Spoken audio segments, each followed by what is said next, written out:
everyone, and welcome back to another video. This is Obelix. Yeah. So he's joining us apparently.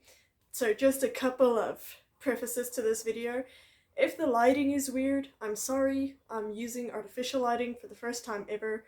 I always just use natural light, and despite our house having a lot of natural light, it's all in the kitchen. And our kitchen will forever be a mess, so there is no way that I'm filming in there. So I'm giving this a try until I can figure something else out. Also, the neighbor's dog has been barking non-stop for the past 3 days. So there have been 2 minutes of silence, but I don't trust it. So if there is random barking all throughout the video, I'm sorry, I really can't do anything about it. That is also why the dogs are inside with me now, because I had to close everything just to keep the barking out a little bit, and if I close them outside, then he gets mad at the dog and starts yelling at him, so, you know, they're inside with me today. But anyway, so today's video is going to be about third year and what it was like for me, all the modules that I had, and a couple of study tips. So I am really not going to go into detail with anything, because if I do, we're going to be here forever. So I have a very strict list of things that I'm allowed to talk about, and I'm sticking with that. I'm not going to start rambling like I am now. So anyway, I'm going to try and keep this short and simple because I don't want another hour-long video on my channel. So let's get right into it.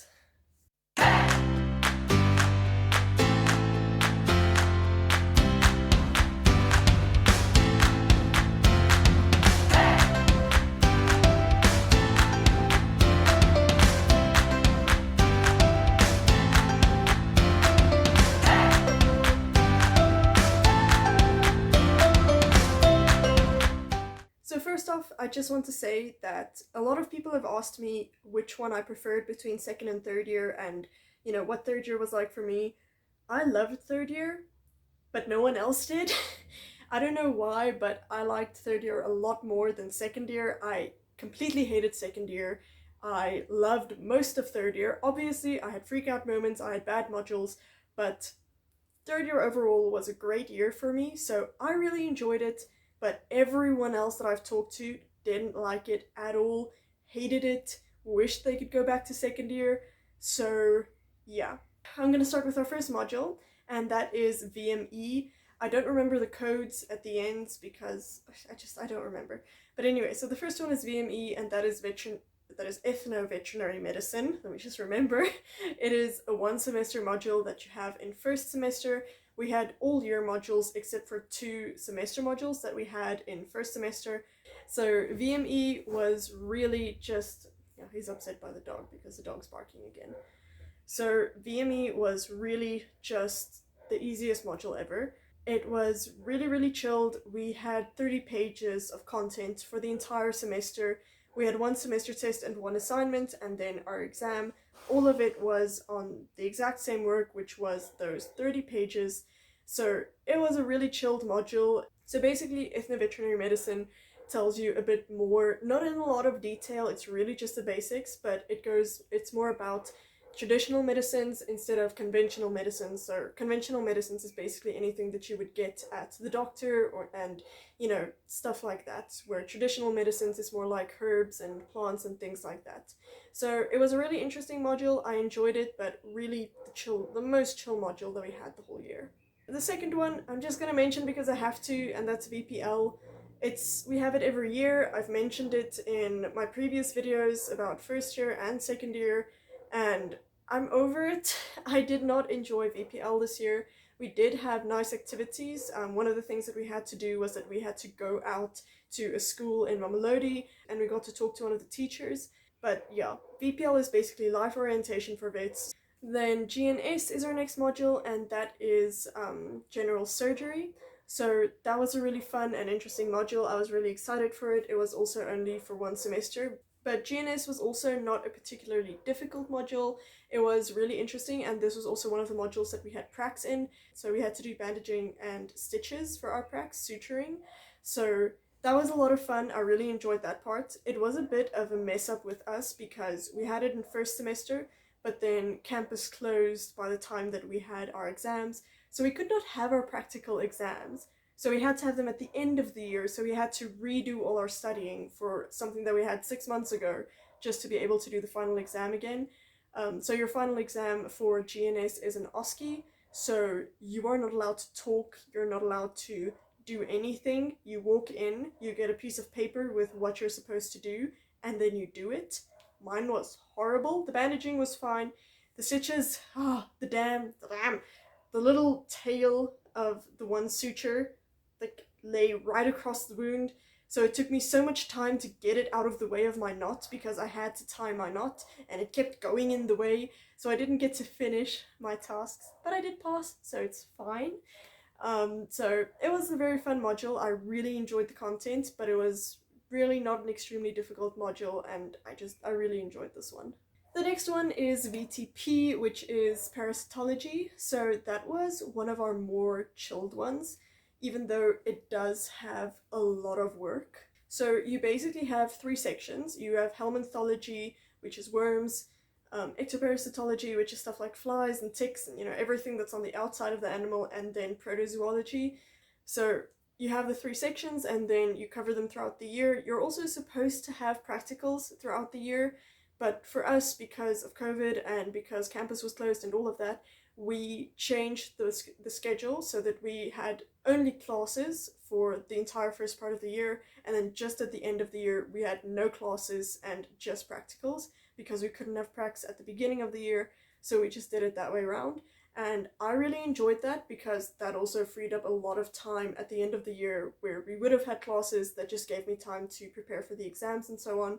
So I like that, but I don't think it's going to happen that way again. Also, the pracs aren't exactly pracs, they are more just displays. The issue with VTP that came in for our final exam was that you have 4 sections. You basically write 4 different tests. So you have the one session in which you write, and then it's 4 different papers, if I can say it like that. So you have one for Helminthology, protozoology, and ectoparasitology, and then you also have an ID one. Now, one thing that we did not prepare for was that the ID counted spelling. So if you spelt wrong, you had the whole thing wrong, even if your answer was right. So that was a bit of a problem. Also, if you fail one section, the way that it normally works, if you fail one section, you have to rewrite everything. So if you just fail Helminthology, then you have to rewrite Helminthology, protozoology, ectoparasitology, and ID. Then you have to sup all of them. This year they did bring in something new. I don't know if it's going to stay, but they brought in an auxiliary exam where if you fail only one, then you can just rewrite that one. So I don't know if they're going to keep that, but I know that that was such a savior for a lot of people. My biggest tip for this, also when I studied, I never used the notes. Tox was the only one where I used the notes. None of the others. Don't use the notes. It's too much effort, too much information. It's just not worth it. It takes way too long. So I either studied the slides or I studied summaries that I got from an older student. So my study tips for VTP is that by the end of the year, there were a lot of tables going around, especially for ectoparasites. So it would have the ectoparasite and then its classification and its hosts and the diseases that it distributes and where it is found and all of that. So those tables were really useful. They really helped a lot. I studied that a lot for the ectoparasites. Then for the protozoology and helminthology, this is so important. But if Prof. Schwan has a revision session, you go to it. So you would usually have a revision session about his section of the work, not the other sections obviously, but about his section, and he would give a lot of tips and hints and just really great advice about the test and all of that. So if you see a revision session from him, do not skip it, okay? You can skip anything throughout the year, but don't skip his revision sessions because they help you from the beginning of the year till the end. I mean, I used his revision session from our first test for my final exam and it went great. So really use those revision sessions. They were such a savior for this module. The next one is Tox. I am not going to linger on this because I don't like it. So Tox is toxicology. It is all things toxic, so plants, snakes, scorpions, spiders, all those things. Although the interesting things like the snakes, scorpions, and spiders were just a little bit at the end. Most of it was just plants, and then also things like lead and insecticides, rodenticides, stuff like that. So really important module, really interesting. I just did not get along with it. I have no study tips. I have no idea how to study for it. My final mark was like 52 or something. I really just scraped by. It was not a fun module for me. I also did not get along with the prof. I just did not like him. A lot of people seemed to, like everyone seemed to like him. I just didn't at all. Also, I want to point out most people didn't struggle with tox. All of the older students that I talked to, none of them struggled with tox. I just really did. I just did not get it, did not get how to study for it. I still don't. We did have one issue at some point where our second semester test counted 65% of our year mark, and then 2/3 of the year failed it. And at that point, everyone was like, Tox is horrible, it's such a horrible module, and the lecturers are horrible, and we really hate Tox. And then they ended up giving us a second test just so that some people can pass. And then everyone was like, oh, Tox isn't that bad. And then everyone suddenly somehow started doing amazing. I didn't. I continued scraping by. The main tip that was given to me is to study the primary toxins. So in the study guide, they will say next to all of the plants and stuff, what stuff is primary, secondary, and tertiary. So everyone told me focus on the primary, then do secondary and tertiary. I knew primary like the back of my hand. I knew secondary and tertiary fairly well. I feel like they asked barely any primary. They didn't ask any of the things I knew, and I knew that I knew it. So, yeah. Tox just didn't do it for me, but that is the advice that I got, and that is the advice that people continue to give. So I guess it was supposed to work. I guess it worked for some people to focus on the primary, but Tox just wasn't for me, so I'm not gonna spend more time on this because I can't tell you anything you want to know. The next one is VIP. This is a sore spot module. I haven't been able to find anyone that liked this module or did well in it or got it. The closest to it was probably me. I figured it out pretty okay by the end of the year. I mean, I got my 65, which is impressive to me. Okay, I like getting a 65. That is where I'm happy there. So, VIP is infectious diseases, so it is things like foot and mouth disease, pox viruses, papillomaviruses, Rift Valley fever, African horse sickness, all those things are covered in this module. So really important module once again. But the thing is that now for each of those diseases, you need to know the etiology, the epidemiology, the clinical signs, the diagnosis, the treatment, the control, everything for every single disease. Okay, in the notes, it's 10 to 20 pages per disease. So no one really got it. It is just a ton of work.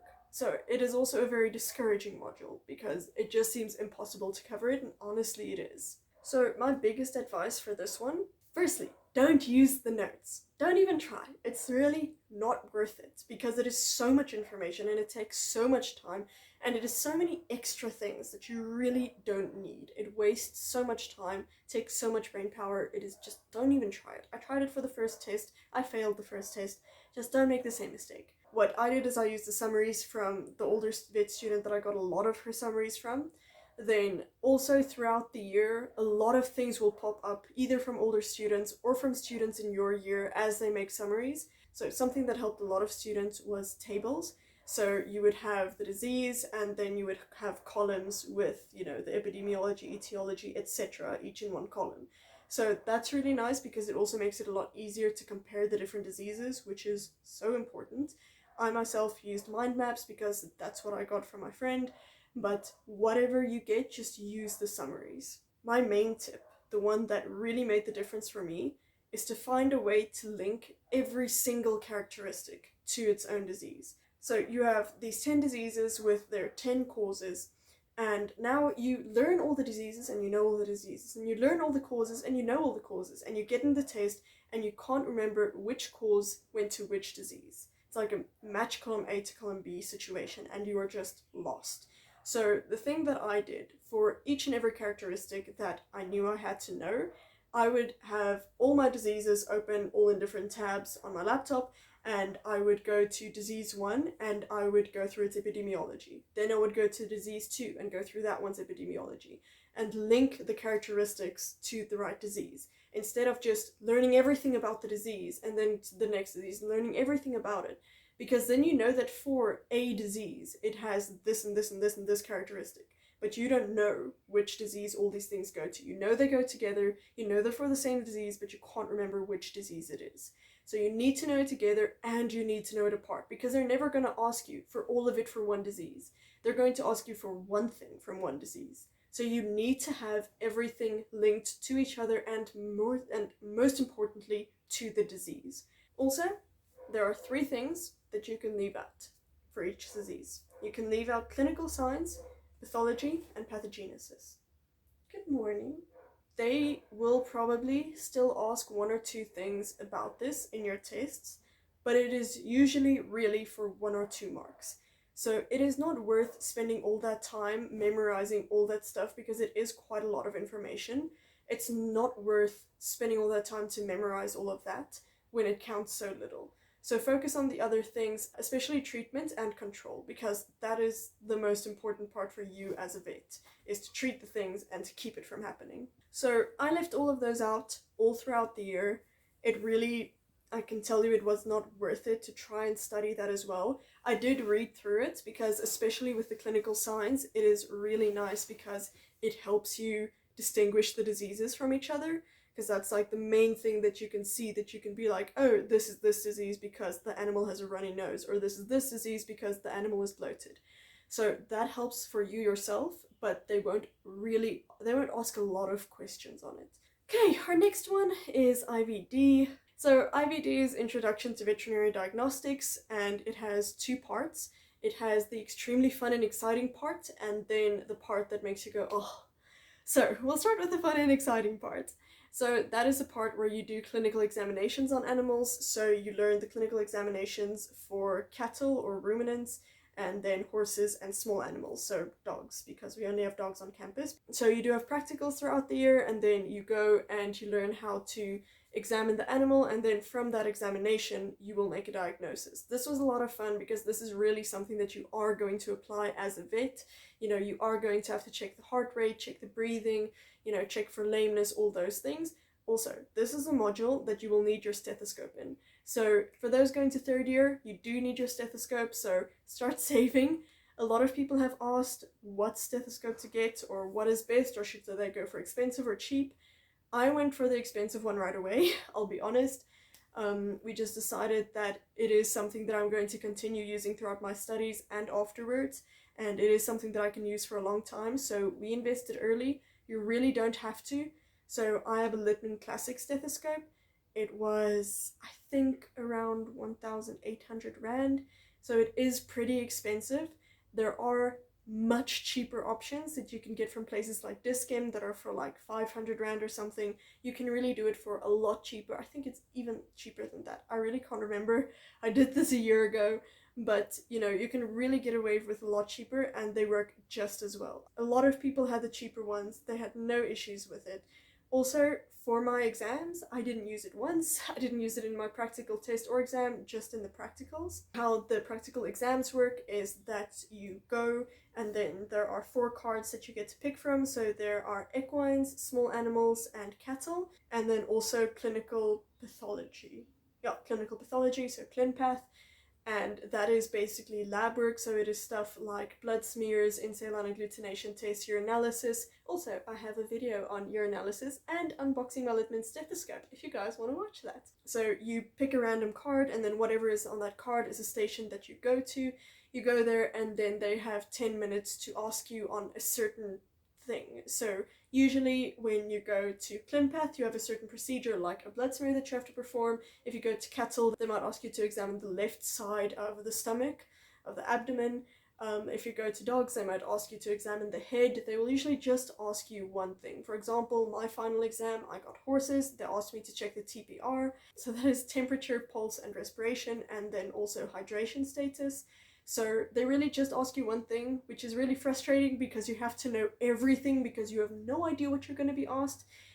But it is really nice that you know that even if you screw up, you can only screw up for 10 minutes. Like, at least you don't have to sit there and know how badly it's going for a long period of time. So just make sure that you know everything for your exams because you can really be asked anything. Then the second part is clinical physiology.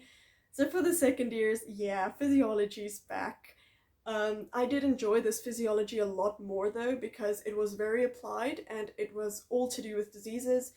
This physiology was also the thing that brought everything together for me, also because I only did it at the end of the year because I did not pay attention in any of the classes. So then I got to the end of the year and I had my test and then I had to study it all at once. Luckily, the summaries that I got explained it really well, and all the summaries were in a format that I really like to work in. So I managed it, but I really enjoyed it because I did it so late. So I got to tie together everything. You know, there were examples of diseases that we had done in VIP, there were examples of drugs that we learned in pharmacology, there were examples of lesions that we saw in pathology. You know, everything got tied together in this physiology. So I actually really enjoyed it. As a person who hates physiology, I loved this part. The next one is VPH. So it is not physiology and histology again for the second years. It is pharmacology, which is worse. So I personally ended up liking pharmacology, and I know there are a few third years that would shoot me for saying that. So pharmacology is all the drugs and all they do and what they're used for and all of that. So it is a lot. It is, I think, over 400 drugs that you need to know everything about. So a lot of work. These last two are really the two biggest modules that we had. They were the most important ones, and it definitely took a lot of work. These were our pharmacology flashcards. They were advertised to us at the beginning of our year, and most people bought them. I also did, obviously. And they, I don't know if they're going to be sold again, and I don't know if they will be redone because I know that a lot of mistakes came out on them. So for my first test, I used the flashcards almost exclusively, and they were very reliable. They helped me a lot. But from the second test onwards, I saw more and more mistakes. For the first test, there were a couple of mistakes, like spelling mistakes. And then after that, you know, the deeper I went in, the more mistakes there were, and they became more important. For example, I think it was with systemic pharmacology or something, they would have the drugs in the wrong classes, which is a pretty crucial mistake.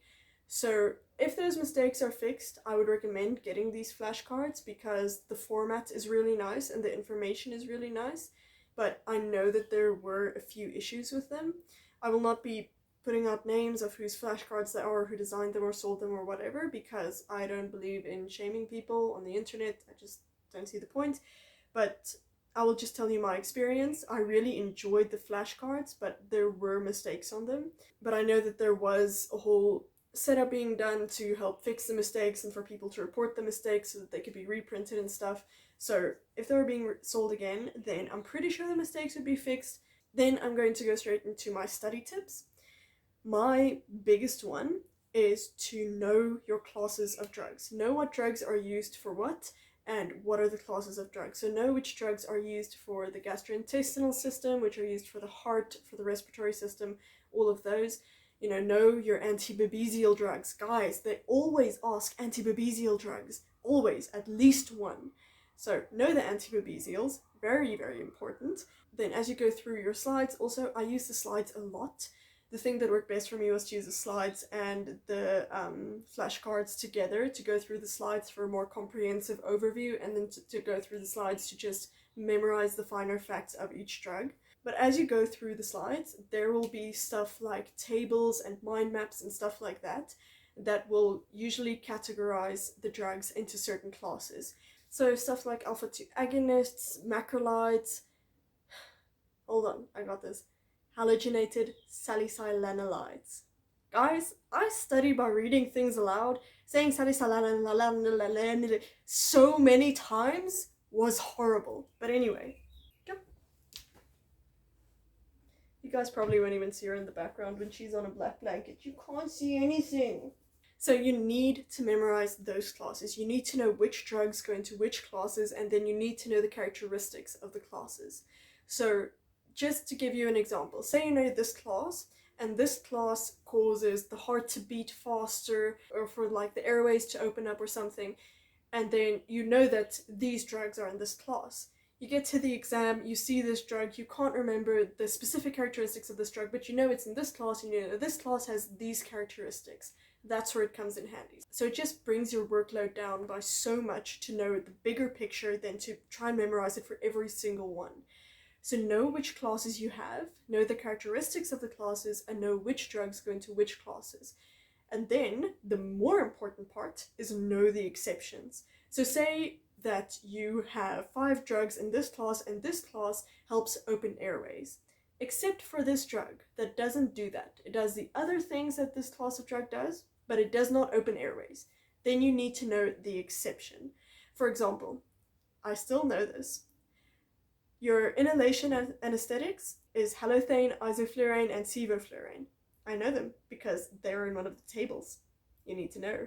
So, halothane, isoflurane, sevoflurane are very similar, but halothane can cause arrhythmias. So, for an animal that already has heart problems, you would not use halothane.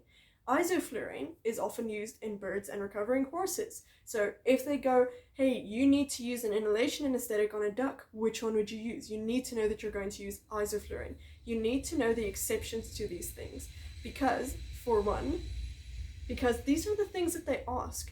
They're going to ask the exceptions way more than the general rule. Also, so important, know the drug of choice. So that would usually be by a little abbreviation that says DOC, drug of choice. So for example, the isoflurane is a drug of choice for birds when you want to use an inhalation anesthetic. So those are basically just the drugs that you would prefer to use for this certain animal or this certain case. Okay, then we're at the last one, and that is GRP, which is pathology, which is probably the biggest module that you have in 3rd year. I don't know how to describe biggest, but it's like one of the most difficult, most important. It's the module of 3rd year is pathology. I loved it. I did not love the assessments on it, but I did love the content. So most of what pathology is that they will give you an organ that has something wrong with it and you have to say what is wrong with it and why that's a problem. So for example, they will give you a liver with a lot of blood. You will have to say that the liver has ruptured and that is a problem because the animal is going to bleed to death. That is basically what pathology is in the most basic ways of explaining it. So you will have demos throughout the year where you put on your greens, you go into campus, and then you see new cases of animals that have been sick. So it could be pets that were brought into the clinic that had to be put down. That is always really sad. It could be farmers that brought in animals that suddenly dropped dead and they want to know what's wrong. That happens a lot. The one time we had 2 like tiny little lambs, which was really sad, but their hearts were like incredibly interesting. So that is really important because often the texture of things can determine what is wrong. So I loved the demos, but that was one of the few places that I actually got really nauseous. I never get nauseous about vet stuff or animals or anything, but I got nauseous in every single one of my demos. So just like heads up, some people, you might get nauseous and it is normal. It is okay to be nauseous in there because I felt so ashamed, not gonna lie. Then another very big thing for pathology was this was the first module where we had oral exams, which was so nerve-wracking. So basically how it works is ours was online, but usually they would be on campus and you go in, you have 15 minutes that they ask you questions and that's it. So that is really nerve-wracking for the same reason that the IVD practical exams are nerve-wracking because you need to know everything and they ask you maybe 3 things. Usually how it would work, you go into the oral exam, they ask you 2 or 3 definitions and then they give you 2 or 3 cases. So I really like the orals for the thing that you get to explain why you think something. For example, if the animal is bloated and you say that it happened after death and it actually happened before death, but you can give reasons why you think that it happened after death, then they will go, that makes sense, we'll still give you the marks. So you basically get to fight for your marks as you're writing your exam. It is very nerve-wracking for the thing of you can't skip a question if you don't know it. You sort of have to just figure it out while you're there. It is also very nerve-wracking to see them see you being stupid. For example, my final exam was moderated by someone that I knew, like personally, in my own life, I knew them. So I knew that if I was so stupid in that exam, I'd have to go out back into my life and face them and know that they knew how stupid I was in that exam. But the other nice thing about the oral exams is that the lecturers usually really try to help you. Like, if you can't directly get to an answer, they would ask you a bunch of more simplified questions to sort of guide you in that direction. So, main tip is study your general pathology. It's divided into two: general pathology and then organ pathology. General pathology is basically all the things that can happen, and then organ pathology is what happens when that thing happens specifically to that organ. So know your general pathology, because then you can apply it to any organ. Tip number 2, know a trail. It's really difficult to describe it, but they always ask their cases in a trail. So they would ask, what does this look like? What do you think it is? Why would it look like this? What would the result be? What would the further result be? What would another result be? They make this little trail. They're like a little kid that keeps asking why. They just don't let it go. They're like a dog with a bone. Okay, so you need to know a story with it. You need to make connections between the different organ systems, between the different kinds of diseases, between the different causes, between the different lesions. You need to connect everything to each other. Also, they do not need to ask you the things that are in their module. For my mid-year oral, they asked me physiology of the kidney. I knew nothing. I got 51% for my mid-year oral because I could not remember anything about the kidney, and I had not studied the kidney because we had not done the kidney in pathology. But you are a third-year vet student. Hello? Ooh, okay. You are supposed to have covered this, you are supposed to know this, so they can still ask that of you. I have heard that they have asked tox plants in GOP orals. I haven't had it myself. I don't know of anyone of my friends that have had it, but the older years have said that they have asked that before. But anyway, guys, that brings us to the end of my third year modules. This was a really long and PTSD video to make. I am really happy that it's over. I did really enjoy third year. I enjoyed most of the modules. And now I only have a year and a half of theory left, which is so yay! So I hope you guys enjoyed this video. I hope this can help prepare some of the next year third years. I hope you guys enjoyed this. I hope this gave you some tips, gave you some study ideas, and I hope you guys have a great day. If you have any extra questions, I really didn't go into detail in any of these, so just let me know in the comments. Also, I have an email address that is linked in the description. I'm also on Instagram at VetLifeZA, so you can ask me on any of those platforms. And I'll see you in my next video. Bye guys!